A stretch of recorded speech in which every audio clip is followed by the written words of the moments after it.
අත් කැපුම් වක්‍රය අඳින ගන්නකොට අපි මෙතන ඉඳන් පහළට තියෙන ප්‍රමාණය මේ අත් කැපුම 8ක් තියෙනවා. හරි මැද හොයා ගන්නවා. හරි මැද ඉඳන් අපි මේ විදිහට අත්කට මේ විදිහට ඇඳ ගන්නවා. ලොකු වක්‍රයකුත් නෙමෙයි. සාමාන්‍ය ආකාරයට වක්‍රයක් ඇඳ ගන්නවා. ඊට පස්සේ අපි කර අඳිනකොට එයාගේ කර වට කියන මිනුම තමයි පාවිච්චි කරන්නේ. කර වට 4ෙන් බෙදනවා. කර වට 4ෙන් බෙදලා අපි මේ තරුව ගාව ඉඳන් මෙහෙම පල්ලෙහාට මේ රේඛාව දිගේ තියා ගන්නවා. මේ පැත්තට අපි තියනවා කර වට 4ෙන් බෙදලා භාගයකුත් අඩු කරලා. භාගයකුත් අඩු කරලා තියෙනවා. තියලා ඉවරලා මේ විදිහට ඇඳ ගන්න. ඇඳලා මැද හොයන්න. මැද හොයලා මේ රේඛාවේ මැද හොයලා භාගයක් ඇතුළට තියලා මේ විදිහට වක්‍රාකාරව කර අඳින්න. ඒ කර දිගටම මේ මෙතෙන්නම අඳින්න. ඔය විදිහට අඳින්න දිගටම. ඊට පස්සේ අපි කරන්නේ යාගේ උරහිස් සිට ලැමට උස කියන මිනුම. මේ උරහිස මැද ඉඳන් පාතට ලැමට උස පාතට තියලා යාගේ 9යි 9ක් තියලා අපි මෙහෙම රේඛාවක් ඇඳ ගන්නවා. ඔය විදිහට අපි රේඛාවක් ඇඳ ගන්නවා. ඒ රේඛාව සහ මේ පේශින් වෙන් කරන රේඛාව හමු වෙන ස්ථානයේ ඉඳන් මේ පැත්තට ඉදිරි පැත්තට ඔයාලා භාගයක් තියෙනවා. අපි දැන් තියන්නේ සෙන්ටිමීටර් භාගයක්. ලොකුවට මහනකොට අපි අඟල් භාගයක් තියෙනවා. තියලා අපි ඒක අඟල් භාගෙ මේ විදිහට පල්ලෙහාට යා කර ගන්නවා. වාටිය දක්වාම අපි යා කර ගන්නවා මේ අඟල් භාගෙ.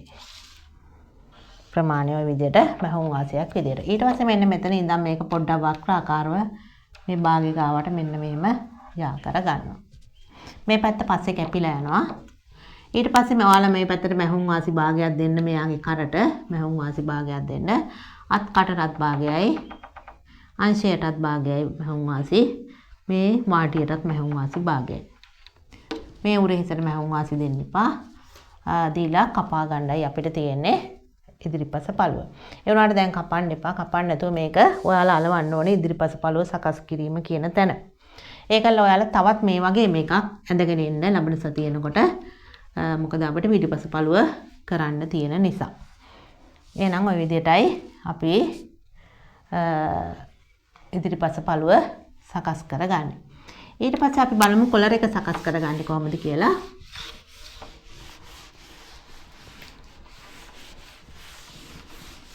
කොලර් සකස් කරන්න අපට අවශ්‍යයි කොලර් එකේ පළල හා කරවට කියන මෙනුම. කොලරේ පළල හා කරවට කියන මෙනුම් දෙක අපට අවශ්‍යයි.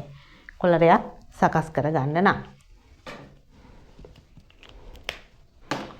එහෙනම් අපි රෙදි කොටසක් ගන්නවා මේ විදිහට. රෙදි කොටසක් ගන්නවා.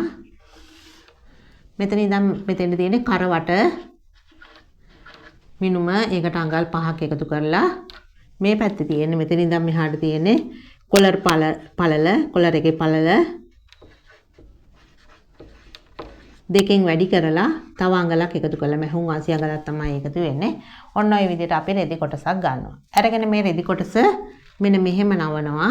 දෙකට නවනවා. දෙකට නමලා ආයෙත් මෙහෙමත් නවනවා. ඔය විදිහටත් නමා ගන්නවා. එතකොට ඔයාලට මෙන්න මේ වගේ රෙදි කොටසක් තමයි ලැබෙන්නේ. ඔය විදිහට රෙදි කොටසක් ඔයාලට ලැබෙනවා. මේ පැත්තෙත් නැම්ම, මේ පැත්තෙත් නැම්ම, මේ පැත්තෙත් නැම්ම තියෙන්නේ. මේක නමපුවම. හරි. ඊට පස්සේ ඔයාලා කරන්නේ මේ රෙදි කොටස මත කොලර් එක ඇඳ ගන්න එක. කොලර් එකේ පල්ල 2.5යි.